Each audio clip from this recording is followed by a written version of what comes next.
Dancy's 4. Dancy's 4. Howdy and welcome. Today we're going to honor my friend and young life leader Sam Sinclair. So here we go. First thing, I believe Sam lived by this verse. It's 1 John 4:19. We love because he loved us first.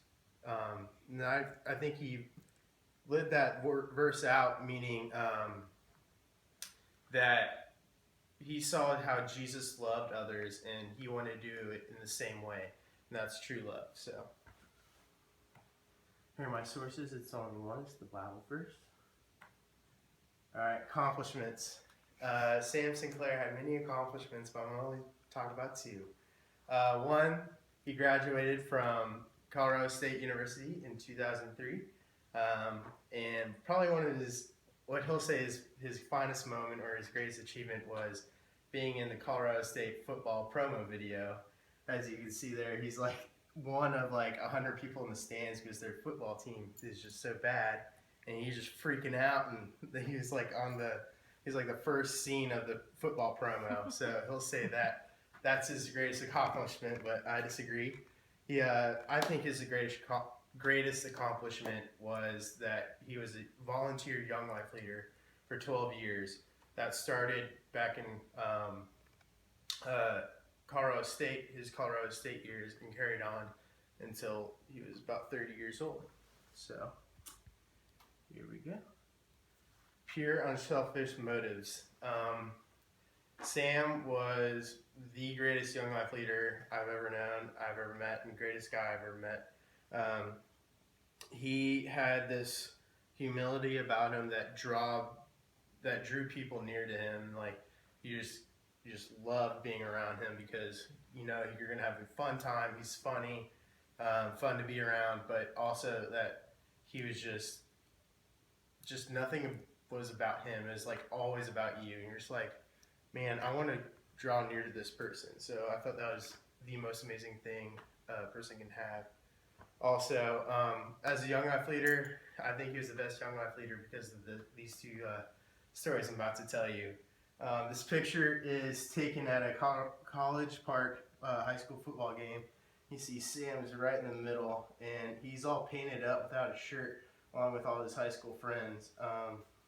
He's probably like 28 when that was taken, and what was different about that is he goes to football games not like anybody else who's 28 years old. He's a young life leader, so he wants to be with the high school students. He wants to be where they're at. And so he'll dress up, paint up, yell at every down, and like just create havoc in the student section, in the middle of the student section. And he's just howling at the refs because College Park sucks at football. But that's another story.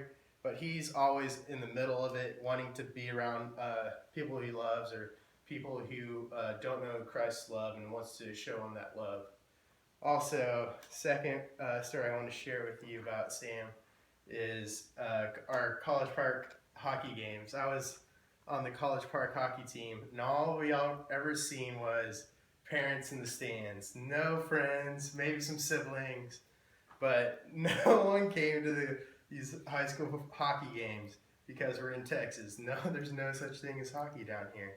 But Sam, once he got wind of that, he was at the games, just banging on the boards, yelling at refs again, yelling at the goalie, trying to just like, everyone was just like, who is this person? He's just nuts. He's just trying to cheer his friends on and just show them love. He would also show up in our locker room to get us pumped up, playing Taylor Swift on his acoustic guitar, which was just the most outrageous thing ever. But yeah, that was him. And he is a huge benefit to society. He racked up countless hours being young life leader for 12 years as a volunteer. But not only that, just when he met people, he would show Christ's love to them and made them know that they were loved, not only by him but by Christ. And I think that's a huge thing because not many people will go around doing that. Not many people will go around saying that they love that person or they love you or whatever. And I think that's huge because people might be having a down day. People, you don't know what other people are thinking, and they might just be just in the pits. And just hearing that they love you, or you love them rather, that it just makes their day and flips their life upside down. So that's awesome. I think he did that the best. Also, he sought out high schoolers. He was young off leader, like I said, but he just went all out for high school students, students that people that wouldn't get the attention that they would. Parents are like one thing, but like they don't. They feel like they get like pushed to the side or forgotten or whatever, and they're like, okay, let them do their thing. We're gonna do our own thing. But Sam was like, no, I'm gonna be over here because Christ loved them also, and so he uplifted them. I'm gonna stop here and show y'all off again. Count 1, 2, 3. And the dog ran off.